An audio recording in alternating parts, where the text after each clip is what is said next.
Om Swastiastu. Halo rekan-rekan mahasiswa yang tentunya mengambil mata kuliah strategi pembelajaran bahasa Indonesia di SD. Nah, kita sudah melakukan aplikasi-aplikasi atau implementasi-implementasi di dalam pembelajaran ya, terkait pembelajaran kata, kalimat, kemudian wacana, teks, deskripsi, narasi, dan lain sebagainya.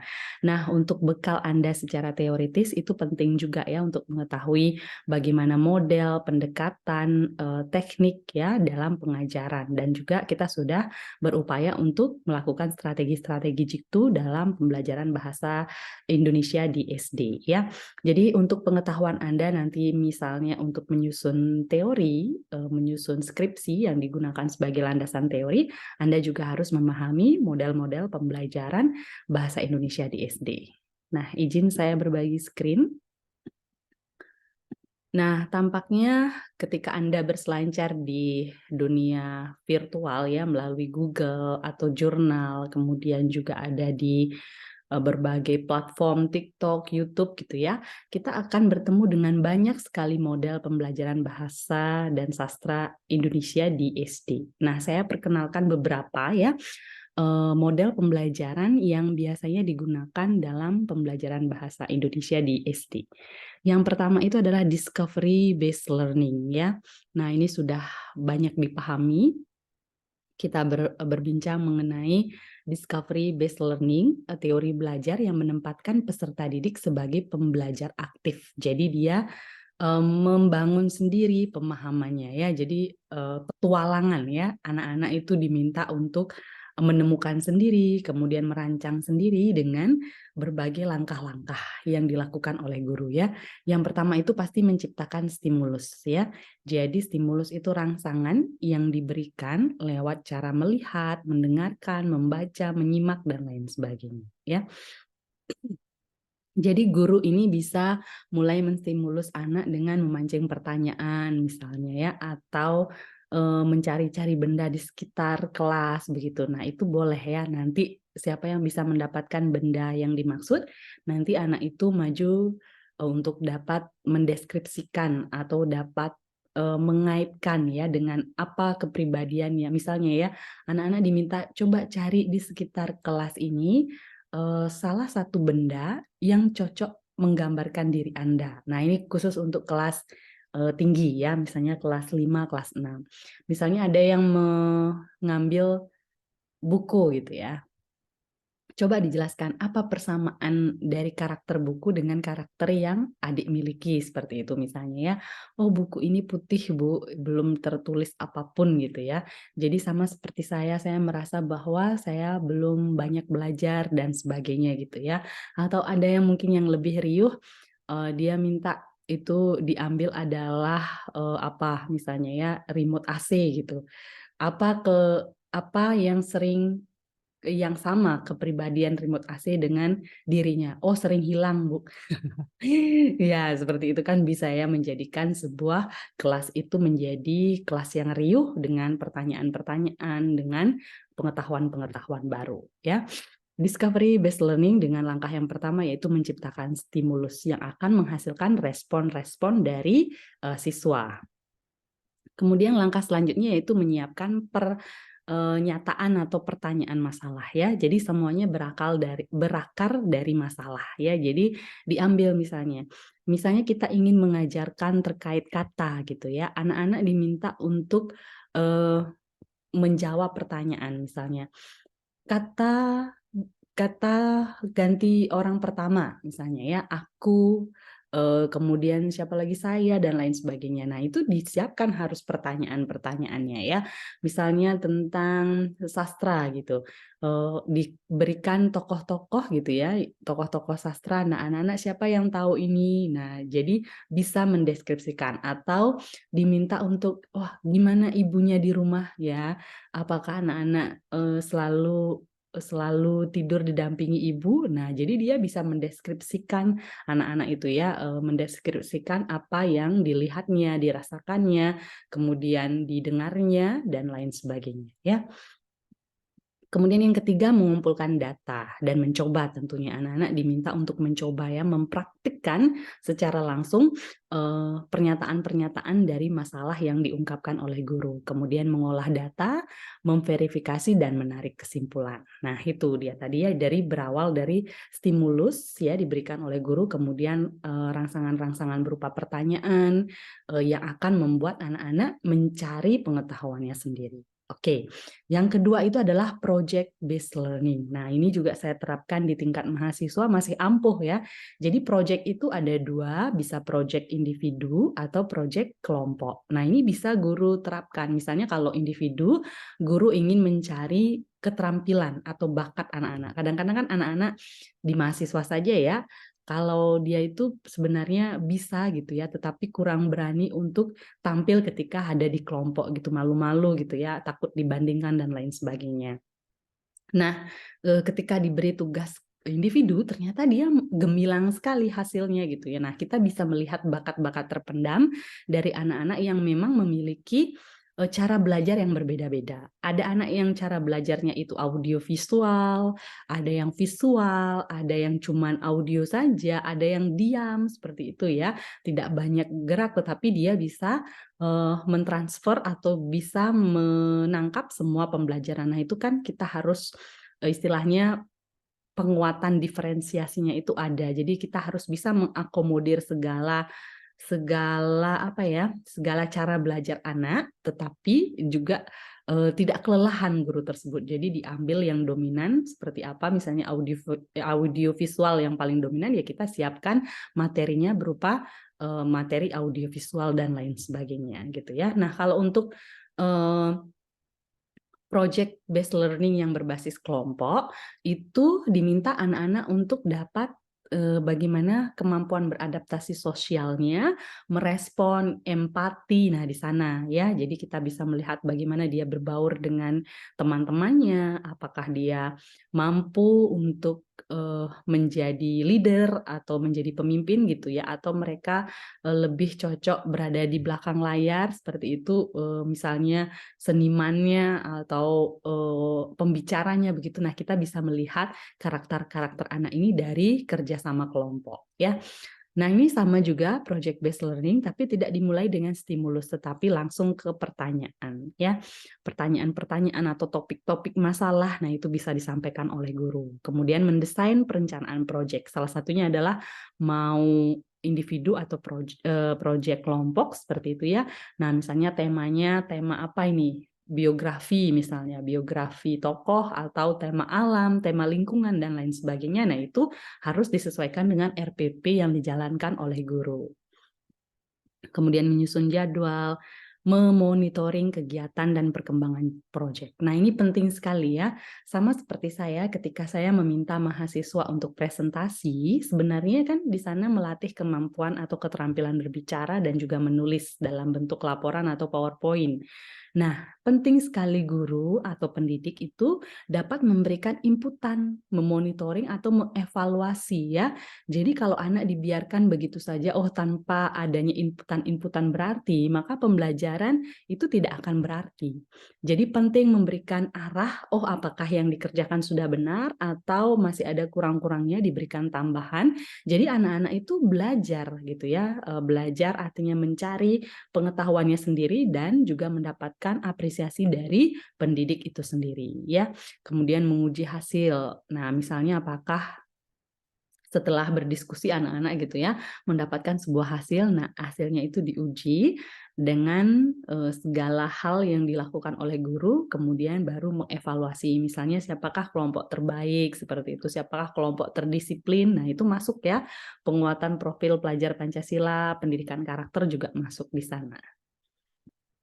Oke, kemudian ada yang namanya problem based learning, jadi pemecahan masalah ya. Nah, ini mengkondisikan peserta didik pada masalah. Jadi semuanya berakal dari masalah. Jadi anak-anak punya sebuah pemetaan ya, kalau menghadapi begini apa solusinya. Nah, anak-anak sudah tahu dengan adanya model pembelajaran problem based learning ini. Nah, ada 4 hal yang dilakukan dalam proses ini, yaitu tujuan utama pembelajaran menyelidiki masalah-masalah penting dan bagaimana menjadi peserta didik yang mandiri ya. Biasanya ini untuk kelas tinggi yaitu kelas 4, 5, 6 ya. Kemudian yang kedua, permasalahan dan pertanyaan yang diselidiki tidak mempunyai jawaban mutlak. Artinya anak-anak dibiarkan untuk eksplorasi ya. Jadi tidak ada yang benar, tidak ada yang salah begitu ya. Jadi semua punya perspektif yang dapat dirangkul dan merayakan semua pandangan-pandangan yang berbeda. Nah, nanti Anda bisa baca ya problem based learning ini juga masih ampuh untuk di kurikulum Merdeka ya. Jadi dia membentuk pengetahuannya sendiri atau model inquiry ya. Nah, strateginya biasanya itu strategi pembelajaran utama, strategi kognitif ya, strategi kognitif, kemudian ada strategi sintaksis dan semantik ya. Nah, ini strategi pembelajaran berdasarkan klasifikasinya, yaitu penekanan komponen dalam program pengajaran.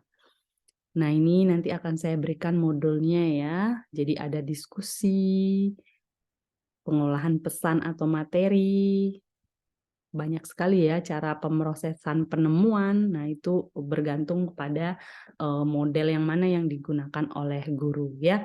Pada dasarnya yaitu model pendekatan teknik dan strategi itu selalu harus hadir di dalam RPP dan dapat mengakomodir keterampilan-keterampilan yang diutamakan dalam bahasa, yaitu yang pertama keterampilan menyimak, keterampilan berbicara, keterampilan menulis, dan keterampilan membaca.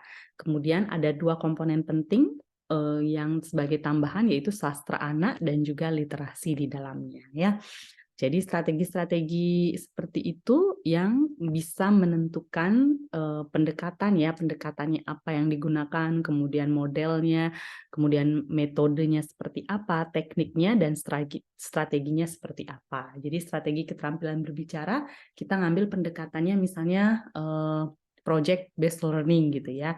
Jadi anak-anak diminta untuk membentuk kelompok misalnya untuk berbicara mengenai sesuatu gitu ya, sesuatu yang sudah dihasilkan oleh kelompok. Nah, itu bisa dimanfaatkan oleh anak-anak di dalam strategi pembelajaran bahasa Indonesia dan sastra ya tentunya di sekolah dasar. Nah, itu penting sekali untuk model pembelajaran ya, masih banyak sebenarnya model-model pembelajaran. Mungkin saya kenalkan, ya nanti Anda bisa telusuri ya, model pembelajaran. Sebentar.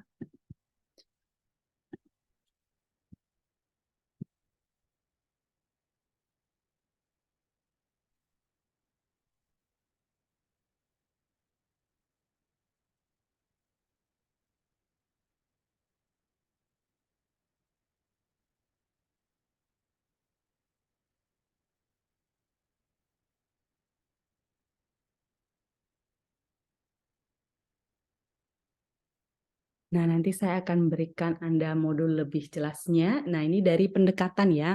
Pendekatan itu ada banyak sekali bergantung pada buku apa yang Anda gunakan ya. Ada pendekatan yang dikategorikan berdasarkan pendekatan formal, empirik, struktural, keterampilan, rasional, fungsional, terpadu, integral, sosiolinguistik, psikologi, psikolinguistik, dan pendekatan komunikatif. Kemudian metodenya ada metode pembelajaran dan pengajaran, kemudian modelnya ada model pembelajaran membaca, mendengarkan, menulis, berbicara. Nah, kembali pendekatannya juga ada banyak ternyata ya dari sini, dari pendekatan yang ada 12 ini, ada juga turun pendekatan whole language yang memang mempelajari tentang bahasa. Ya, kemudian ada pendekatan pembelajaran kontekstual. Nah, ini sering ya, kontekstual itu masih relevan dengan kurikulum Merdeka ya. Jadi kontekstual itu kan bagaimana membuat pembelajaran itu nyambung dengan realita kenyataan di masyarakat atau yang terjadi senyatanya di kehidupan siswa. Kemudian ini ada metode membaca menulis permulaan ya. dengan apa medianya, kemudian peran guru seperti apa, kemudian model pembelajaran berbasis permainan ya, yang sering nanti kita akan presentasikan seperti itu, model pembelajaran kooperatif. Nah, ini cooperative learning ya, di dalam pembentukan kelompok. Kalau kooperatif itu kan biasanya pembentukan kelompok yang berakar pada pendekatan-pendekatan tadi, misalnya problem based learning, project based learning, dan lain sebagainya. Nah, model pembelajaran berbasis masalah yang tadi saya sampaikan ya. Kemudian model pakem. Pakem ini udah lama istilahnya ya. Nah, nanti Anda bisa cari gitu ya. Inquiry juga ada, ini pembelajaran membentuk pengetahuannya sendiri ya, lewat kelompok, diskusi, dan lain sebagainya. Nah, ini pembelajaran inovatif yang memanfaatkan kalau dengan konvensional ya berbantuan media-media permainan tradisional ya. Tetapi kalau sekarang kan sudah banyak game di ruang virtual atau digital ya dengan pemanfaatan media teknologi informasi. Nah, itu banyak sekali ya berbasis game yang bisa Anda buat sendiri juga. Nah, itu yang harus Anda ketahui. Nanti saya akan berikan ini modulnya sebagai pembelajaran untuk Anda ya. Nah, semoga dengan ini kita bisa memahami ya ada pendekatan, ada metode, ada model, ada teknik, ada strategi ya. Jadi strategi itu yang nantinya akan mampu untuk menentukan langkah-langkah Anda gitu ya. Strateginya seperti apa? Misalnya strategi pembelajaran menulis ya. Strategi pembelajaran menulis dengan pendekatan psikologi misalnya ya, atau psikolinguistik. Psikolinguistik itu adalah gabungan dari cabang ilmu psikologi dan linguistik. Nah, ini kan bergantung kepada bagaimana bunyi bahasa, bagaimana kata-kata dalam narasi, kata-kata lisan maupun tulisan itu dipengaruhi oleh psikologi siswa. Misalnya anak-anak ada trauma gitu ya, jadi apa yang dia sampaikan misalnya diminta untuk kemampuan berbicara, dia pasti ada rasa sedih, merenung gitu sering ya. Jadi itu berpengaruh atau bertaut nggih. Jadi misalnya pendekatan pembelajaran psikolinguistik dengan keterampilan berbicara yang Anda gunakan adalah modelnya itu model problem based learning. Jadi anak-anak diminta untuk menyampaikan hobi atau liburan kemana gitu ya. Ada anak-anak yang mungkin menyampaikan, saya liburan nggak kemana-mana Bu, karena saya memang tidak suka kemana-mana. Nah, dari situ kita bisa menggali ya, bagaimana psikologi anak gitu ya, dari bahasa-bahasa yang dia gunakan. Nah, itu salah satu contohnya. Untuk pengembangannya silahkan mahasiswa cari sendiri ya. Nanti kita akan berbincang mengenai strategi yang lebih banyaknya ya. Karena strategi ini paling penting dalam pembelajaran bahasa dan sastra Indonesia di sekolah dasar yang ditunjang oleh keterampilan berbicara, menyimak, menulis, membaca, sastra, dan juga literasi. Ya, semoga bisa dipahami. Ada sekian banyak gitu ya.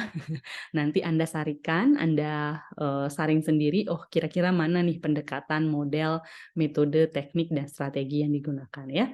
Semoga bisa dipahami. Saya mohon maaf apabila ada lisan saya yang kurang berkenan, dan saya tutup dengan para mesanti Om Santi Santi Santi Om.